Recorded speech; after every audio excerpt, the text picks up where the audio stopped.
After World War I and II, was a massive genocide and destruction that had not been seen before the 20th century. The hegemony of European countries that dominated the world was transferred to the United States and the Soviet Union. The struggle for supremacy between these two powers put the world into a frozen tension again, and the confrontation between capitalism and communism that centered on the United States and the Soviet Union brought the world into a Cold War. As the Soviet Union was thoroughly disbanded in 1990 and socialism collapsed in the confrontation, this Cold War ended in a complete victory for the United States. The Soviet Union effectively fell to its knees before the United States and Pax Americana had begun. In the 21st century, communist China has been chasing after the United States with an average annual economic growth of more than 10%. However, through the US-China trade war, even communist China is realizing that the US is a high wall that cannot be overcome, and many experts around the world predict that it is impossible. Many scholars say that the great power of the United States was accompanied by good fortune, but it is mainly due to the policies of pursuing the United States' geographical advantage, a progressive and democratic political system, and a free market economy. And there are many factors, including U.S. immigration policy, that make young people, academics, professionals, technical experts, and engineers all over the world want to settle in the United States. Dating back to 1607, when the United States was a British colony, the British were the first Europeans who settled in Americas. Their settlement was Jamestown.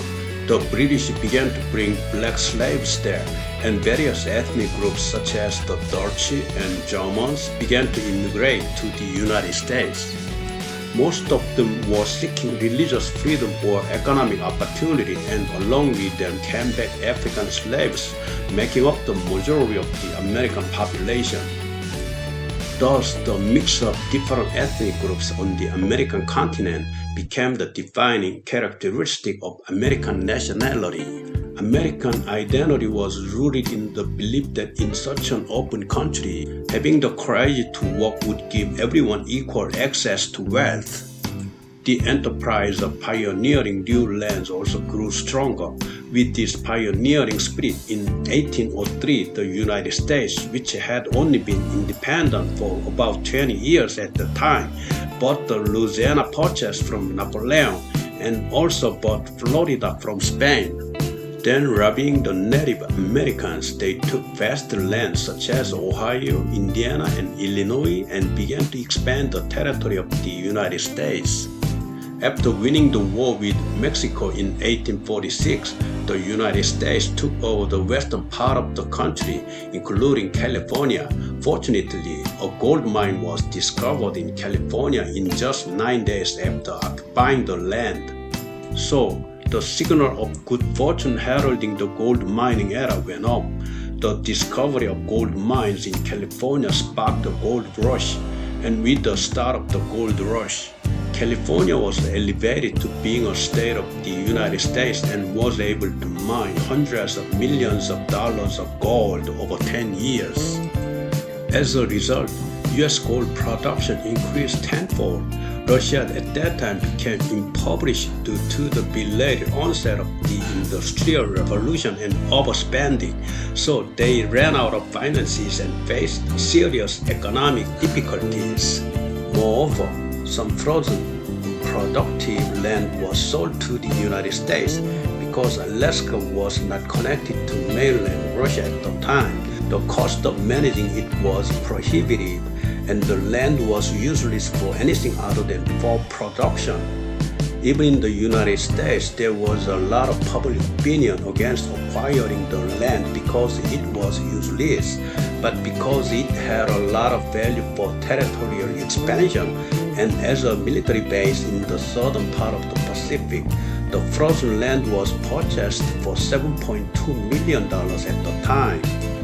Despite criticism from the American public, Alaska, which the US bought from Russia for $7.2 million, had a huge amount of underground resources.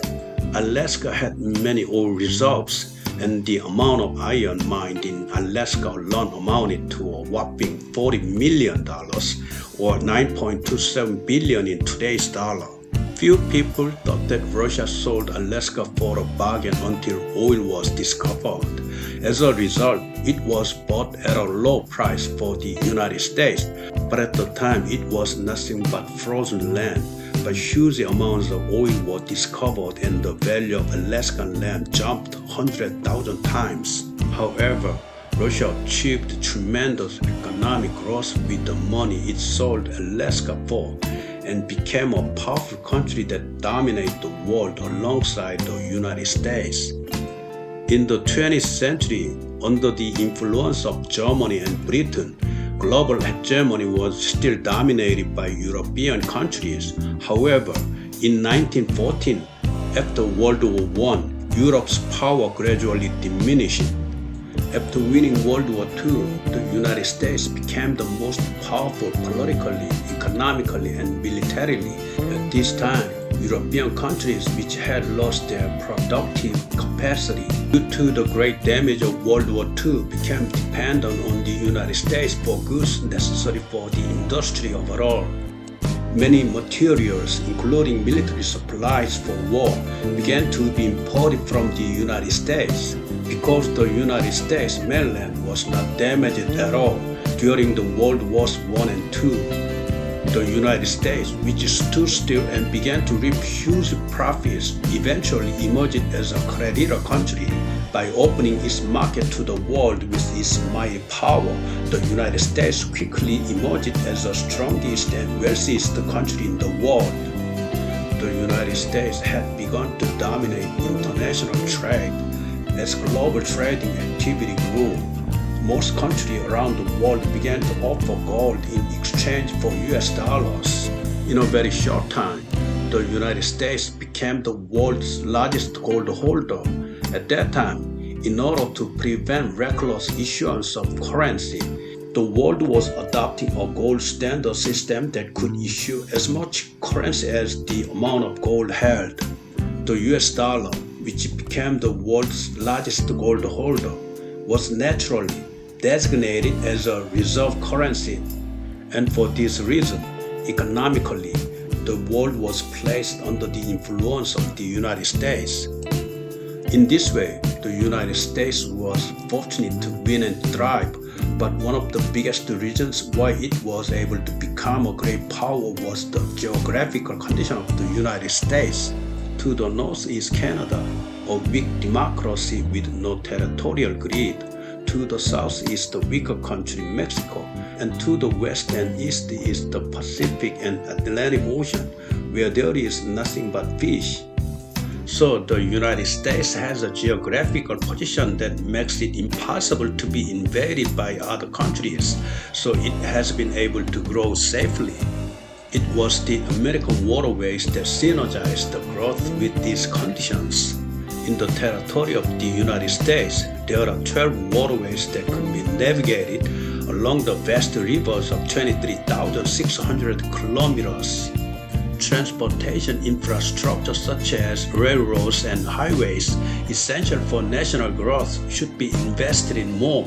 But waterways in the United States, along with railroads and highways, have been very helpful for transportation. In addition to this, with the world's largest and most fertile arable land located below 48 degrees latitude, the United States has produced enough agricultural products for the American population, and has also begun to produce surplus agricultural products that can be exported and donated to other third world countries. In this way, the United States has been able to become what it is today, a great power, thanks to its optimal natural and geographical conditions as well as good fortune.